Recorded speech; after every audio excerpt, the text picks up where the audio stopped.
என்னடா கிளாஸ்ல யாருமே காணோம் சார். எல்லா கடவுளை பார்க்க போயிருக்காங்க. ஓ, அவர் தான் உங்களை காலேஜில் சேர்த்தாரோ?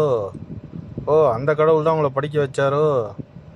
அந்த கடவுள் தான் உங்களுக்கு கார் வாங்கி கொடுத்தாரா? காலையில் செஞ்சு கஷ்டப்பட்டு படிக்க வச்ச அப்பன் கடவுள் இல்லை, ஆத்தா கடவுள் இல்லை, இவன் கடவுள். உங்கள் காசில் டெய்லி காரை வாங்கிக்கிட்டு ஊர் சுற்றிக்கிட்டு ஒரு ஃபெராரி ரேஸ்லாம் நார்மலாக என்ன பண்ணுவாங்கன்னா அட்வர்டைஸ்மெண்ட்டு, இந்த மாதிரி கேஸ்ட்ராலு இந்த மாதிரி இவங்கெல்லாம் அட்வர்டைஸ்மெண்ட்டு போடுவாங்க. அந்த காரை வாங்கிட்டு எல்லாம் ஃபெராரி ரேஸை சுற்றிக்கிட்டு இருப்பாங்க. ஆனால் பிச்சை எடுக்கிறவங்க கூட இவன் படத்தை போய் பார்த்து அந்த காசில் வந்து இவன் காரை வாங்கி ஊர் சுற்றி பெரிய இது மாதிரி பீத்திக்கிட்டு கிடக்கிறான். 100 கோடி 200 கோடி வாங்கி பீத்திட்டு கிடக்கிறான். அவன் உனக்கு கடவுள். நல்லா ஊரை ஏமாத்துறவன்லாம் கடவுள்னு இது பண்ணி வச்சுருக்கீங்க. அவன் தெளிவாக சொல்லிட்டான், நீ முட்டாத்தனமாக எனக்கு பணம் கொடுத்து விட்ருக்க, நாங்கள் முன்னேறிட்டோம், நீ எப்போ கிழிக்க போகிற? நீங்களாம் கிழிக்கவே மாட்டீங்கடா, கிழிக்கவே மாட்டீங்க.